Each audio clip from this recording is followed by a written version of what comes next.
പൊതുവേ ഒരാൾ ഫസ്റ്റ് ഒരു ഡോക്ടറിൻ്റെ അടുത്ത് അല്ലെ ഒരു കൗൺസിലറിൻ്റെ അടുത്ത് പോയി എന്നറിയുമ്പോഴേ നമ്മുടെ നാട്ടുകാർ പൊതുവേ പറയുന്നത് ഓക്കെ അയാൾക്ക് വട്ടുണ്ട്, അതുകൊണ്ട് ആൾ ഡോക്ടറിനെ കൺസൾട്ട് ചെയ്യാൻ പോയിട്ടുണ്ട്. അതൊരു നെഗറ്റീവ് രീതിയിലാണ് വരുന്നത്. ലൈക്ക് ഞാൻ പഠിച്ചുകൊണ്ടിരുന്ന സമയത്ത് അത് മൊത്തത്തിൽ അങ്ങനെ തന്നെ ആയിരുന്നു. ഇപ്പം മാറുന്നുണ്ട്.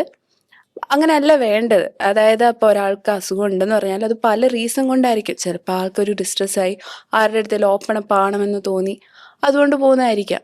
ഒരു പ്രൊഫഷണൽ ഹെൽപ്പ് എടുക്കുമ്പോൾ ആൾക്ക് മൊത്തത്തിൽ റിലീഫ് ആവും. You will get answers to many questions. അപ്പോൾ അതിനൊക്കെ ആയിരിക്കും. പിന്നെ ചിലപ്പോൾ ആൾക്ക് അസുഖം ഉണ്ടായിരിക്കും. അസുഖം ഉണ്ടെങ്കിലും വട്ടാണ് എന്ന് പൊതുവേ അങ്ങനെ ഒരു ജനറലൈസ് ചെയ്ത് അതൊന്ന് ആ ഒരു കൺസെപ്റ്റ് വെക്കാതെ ഓക്കെ ആൾക്ക് ഹെൽപ്പ് വേണം എന്നുള്ള രീതിയിലാകുമ്പോൾ ആൾക്ക് റിക്കവർ ആകാനായിട്ട് എളുപ്പമുണ്ട്. ഇപ്പം മാറുന്നുണ്ട് ഏതായാലും. കാരണം കുറേ അവയർനെസ് പ്രോഗ്രാം ഉണ്ട്.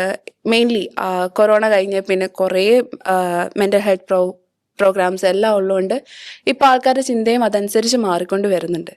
പക്ഷെ ഒരു കാലത്ത് അങ്ങനെയായിരുന്നു. ഇനിയും മാറാനുള്ളവരും ഉണ്ട്, മാറുകയും വേണം. How is mental health looked upon in schools in your state?